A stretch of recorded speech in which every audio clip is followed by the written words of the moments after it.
Bienvenue dans cette nouvelle vidéo. Donc nous allons devoir comment déterminer une loi horaire. D'accord. Donc ici cette vidéo concerne les élèves de seconde S, encore une fois. Donc si vous êtes en seconde S, vous êtes la bienvenue. Alors on dit qu'un mouvement est rectiligne uniforme si la vitesse du mobile est constante au cours du temps lors du mouvement. Donc ici il fallait que je définisse d'abord c'est quoi un mouvement rectiligne uniforme. Il y a différents types de mouvements rectilignes. On peut avoir des mouvements rectilignes uniformes et des mouvements rectilignes uniformément variés. Donc je préfère spécifier d'abord le cas dans lequel nous travaillons aujourd'hui. Alors donc l'objectif ici c'est de déterminer, comme je l'ai dit en introduction, la loi horaire ou l'équation horaire, parce que c'est souvent des notions qui sont nouvelles pour les élèves de seconde S et généralement ça pose des problèmes. Pour ce faire, donc il est obligatoire donc de définir un repère d'espace et un repère des temps. D'accord. Donc vous l'avez certainement vu que pour déterminer une équation horaire, en fait, il faut définir le repère d'espace et le repère de temps. Donc nous ici le repère d'espace, généralement on va utiliser le repère OX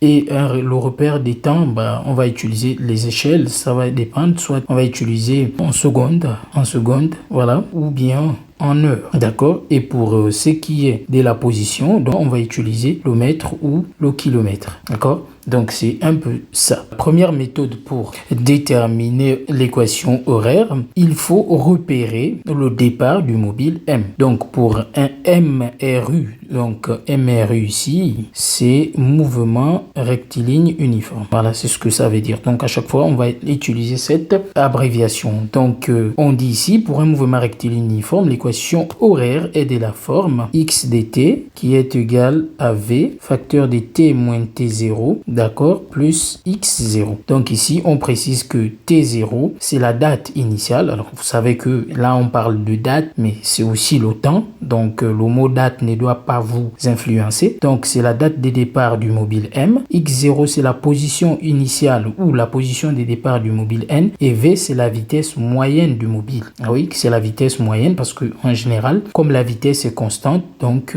on donne v. Ou bien on va déterminer. Alors ici, on vous dit, notez bien, on dit que v, t et x0 sont des grandeurs algébriques. Donc vous savez ce que ça veut dire. Une grandeur algébrique, c'est une grandeur qui peut être positive ou négative. Donc ça veut dire que ne vous étonnez pas si on écrit par exemple x0 égale à moins 2. D'accord. Ou bien on écrit par exemple v est égal à moins 3 mètres par seconde. Et ici, c'est en mètres. D'accord. Donc ici, je dois préciser aussi que donc x0, c'est en mètres. D'accord. Son unité, c'est en mètres. T0, c'est toujours en secondes. Et V0, c'est en mètres par seconde. D'accord. Donc, ce sont les unités de base et donc, vous devez les maîtriser. La deuxième méthode. Donc la deuxième méthode, elle consiste à quoi? À t égale à 0, il faut connaître la position du mobile. Donc on a deux principaux cas que nous allons étudier. Donc le premier cas, c'est déterminer la position du mobile. Et le deuxième cas, c'est connaître la position du mobile déjà à l'instant initial, à l'instant t égale à 0 ou à la date t égale à 0. Donc on doit connaître la position du mobile. Et on va le voir dans les exercices. Donc ici, pour un mouvement rectiligne uniforme, la position x est une fonction affine, d'accord, de la date t. Donc en fait ici c'est tout simplement est en fonction de t, c'est une fonction affine, donc ça veut dire que c'est de la forme at plus b, d'accord. Donc vous savez que toutes les fonctions qui s'écrivent sous cette forme ce sont des fonctions affines, d'accord. Donc c'est un peu des maths, c'est vrai, mais vous savez que les maths est un outil pour la physique. Donc ainsi on peut écrire, donc c'est x de t, c'est v de t plus x0, d'accord. En fait, comme on connaît déjà t0, en fait, je vais dire que ici t0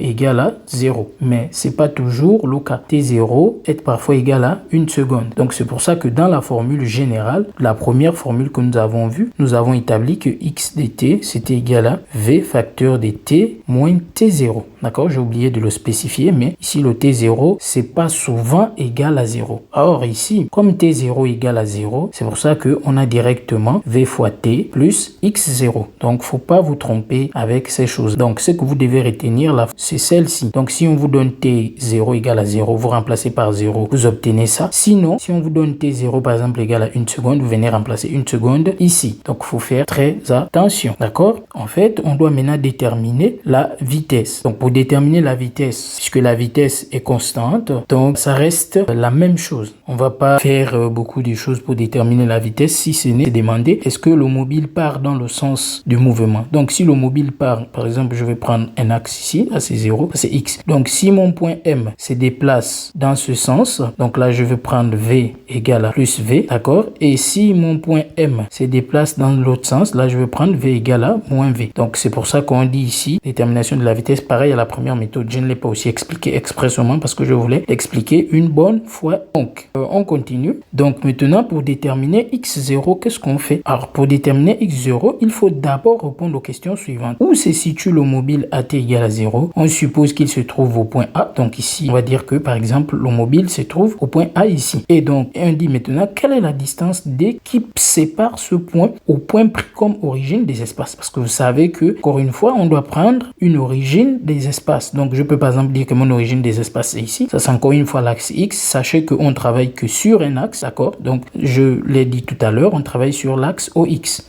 D'accord? Donc, ici, je mon origine des espaces. Et donc, ici, par exemple, le point A, il est situé à 2 mètres de l'origine de l'espace. Donc, c'est cette distance-là qu'on va appeler D. D'accord? Donc, maintenant, on dit quelle est la distance D qui sépare ce point au point pris comme origine des espaces. Donc, X0 égale à D si le point de départ du mobile se situe après l'origine des espaces. Donc, ça, c'est le cas que je viens de décrire ici. Donc, là, on dira que X0 égale à D puisque mon mobile se trouve en A. Donc, X0, en fait, son instant de départ par rapport à l'origine des espaces, c'est égal à D. D'accord? Donc, en fait, ces coordonnées dans ce repère-là, c'est cette distance-là parce qu'il ne coïncide pas avec l'origine. Si le point A était, par exemple, avec l'origine ici, j'aurais tout simplement dit que X0 égale à 0. Mais ça, c'est le cas idéal. C'est souvent pas, ça n'arrive pas souvent dans les exercices. Hein. Je préfère vous le dire, mais il faut le connaître. Donc, maintenant, après, on nous dit, donc, X0, voilà, sera égal à moins D si le point de départ du mobile se situe avant l'origine des espaces. Donc, en d'autres termes, ça veut dire que si mon point A, au lieu de se situer ici, il se situe maintenant ici, donc ici, la distance D, là, vous voyez que je suis maintenant du côté des négatifs. D'accord? Mais il se situe ici, bah, vous voyez que cette distance-là, en fait, je suis du côté négatif, puisque ici, c'est l'origine du repère. Donc, comme l'origine, c'est ici, ça veut dire que tout ce qui est à gauche est négatif. Donc, ici, c'est pour ça qu'on va prendre cette distance-là, moins D. D'accord? Donc, ici, dans ce cas-là, X0 égale à moins D. D'accord? Donc, voici un peu ce qu'il faut connaître. Donc, une dernière chose avant de passer à la remarque et aux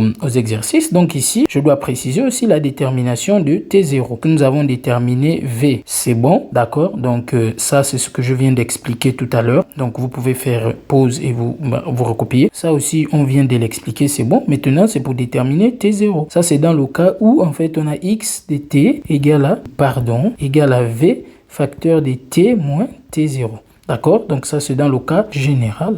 Donc, dans ce cas, en fait, pour déterminer T0, c'est tout simplement l'heure de départ du mobile, ou bien la date, si vous voulez, la date de départ du mobile, moins la date prise comme origine des dates. D'accord? Donc, parce qu'on peut choisir une date comme origine des dates. On peut dire, par exemple, prendre pour origine des dates,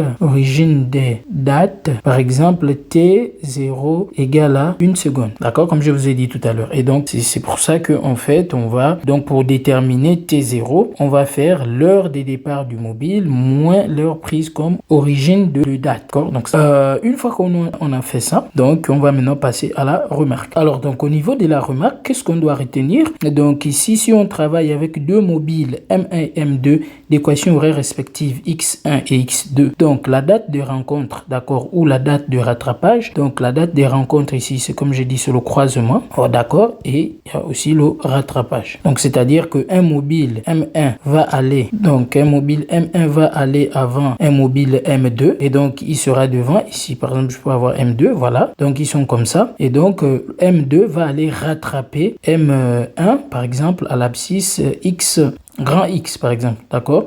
Donc à ce point des rencontres là, donc pour déterminer comme on a dit ici, donc la date des rencontres, c'est-à-dire le temps, d'accord? Donc TR, c'est pour déterminer le TR, en fait on va juste poser X1 égale à X2. Une fois qu'on a ça, on peut déterminer le temps. Donc je peux le montrer ici, c'est simple. Donc si je fais X1 égale à X2, ça équivaut à dire que j'aurai V1T plus X01 est égal à V2T plus X02. Donc je peux factoriser ici par T, donc j'aurai T facteur de V1 moins V2, d'accord? Donc je viens de faire passer le V2 ici, qui serait égal à X02 moins X01. Donc ça implique que TR, donc c'est égal tout simplement à X02 moins X01 sur V1 moins V2. V1 moins V2. À condition que donc cette chose-là soit positive et cette chose-là aussi soit positive. Donc c'est comme ça qu'on détermine le temps de rencontre. Et ça, on aura aussi le temps d'en parler et de faire des exercices. Voilà ce que je voulais vous présenter en bref. Donc premier exercice d'application, on nous dit une voiture se déplace selon une trajectoire rectiligne avec une vitesse constante V égale à 90 km/h. D'accord? Par rapport au référentiel terrestre. J'ai oublié de le préciser que nous ici, par défaut, nous allons travailler avec un référentiel terrestre supposé galiléen. D'accord? Ce repère-là que nous allons travailler à chaque fois.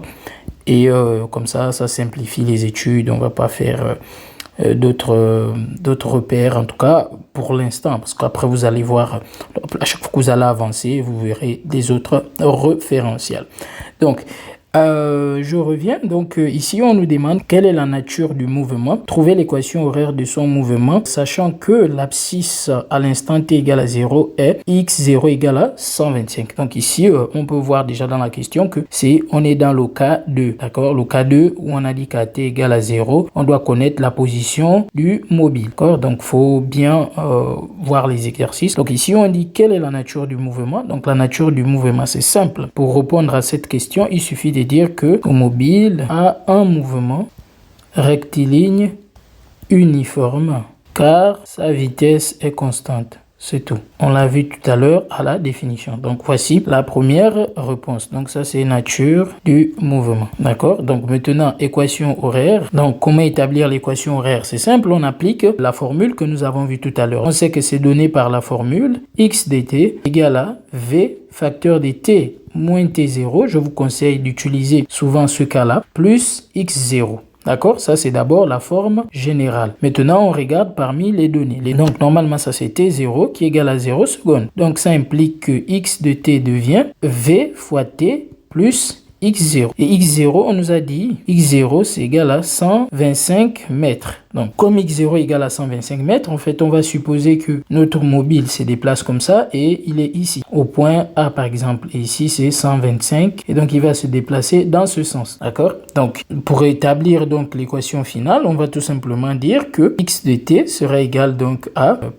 j'ai oublié quelque chose de très important, parce que j'ai dit que la vitesse doit être en mètres par seconde. Mais ici, on vous donne la vitesse en kilomètres par heure. Mais c'est pas grave, parce que je vais vous apprendre comment on fait la conversion de kilomètres par heure en mètres par seconde. Donc, lorsqu'on a les kilomètres par heure, pour passer en mètres par seconde, il suffit tout simplement, en fait, de diviser les kilomètres par heure par 3,6. Et lorsqu'on a les mètres par seconde et qu'on veut passer en kilomètres par heure, il suffit de multiplier par 3,6. D'accord? Donc ici, comme nous, on nous a donné les kilomètres par heure, on va les diviser par 3,6 pour avoir la valeur en mètres par seconde. Donc, on avait un kilomètre par heure qui est égal à 90. Donc, on veut la vitesse en mètres par seconde qui serait égale à 90 divisé par 3,6. Et ça, si vous faites le calcul, vous allez trouver 25 mètres par seconde. D'accord? Donc, notre équation horaire ici, elle devient tout simplement x dt égale à 25t plus 125. D'accord? Donc, voici l'équation horaire qu'il fallait trouver. Donc, l'application 2, on nous dit l'équation horaire du mouvement d'un mobile M selon une trajectoire rectiligne est, donc on nous donne ici, je vais la recopier pour qu'elle soit plus claire et vous voyez qu'ici il y a moins. Je Je vous ai dit tout à l'heure que ce sont des valeurs algébriques. Donc ça, c'est l'équation horaire qu'on nous donne. Et donc ici, on précise bien que x est en mètres et t en secondes. Ça, il n'y a pas d'ambiguïté. Donc, première question, on nous demande quelle est la nature du mouvement. Ça, c'est toujours une question classique et justifiez votre réponse. Donc, deuxième question, après on nous demande, quelle est l'abscisse du mobile aux instants t égale à 0 et t égale à 2 secondes. Ça, c'est facile. À quel instant le mobile passe-t-il le point d'abscisse x égale à 0? Ça aussi, c'est facile. Donc, on va répondre aux questions successivement. Donc, la première question, elle est aussi simple parce que on va reprendre la réponse que nous avons effectuée tout à l'heure. Donc, ici. Et donc, question 2.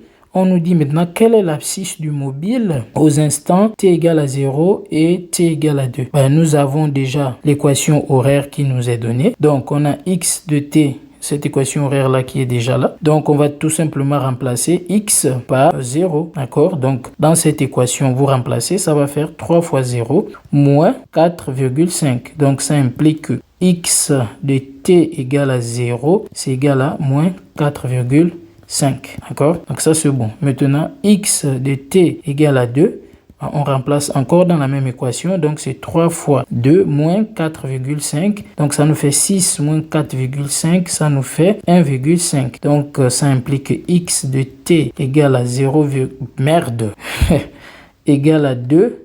C'est égal à 1,5 mètres. Ici aussi, j'ai oublié, il faut mettre toujours les unités en physique. Les unités sont très importantes. Donc ici, j'ai oublié, ça doit être 4,5 mètres. Il faut être très rigoureux. Donc maintenant, la troisième question. 3, on nous dit quel est l'instant où le mobile passe par le point d'abscisse x égale à 0. Donc l'instant où le mobile passe par l'abscisse x égale à 0, il suffit donc de résoudre l'équation x de t égale à 0. D'accord? Donc, ça, c'est simple. Donc, ça, c'est égal à 0.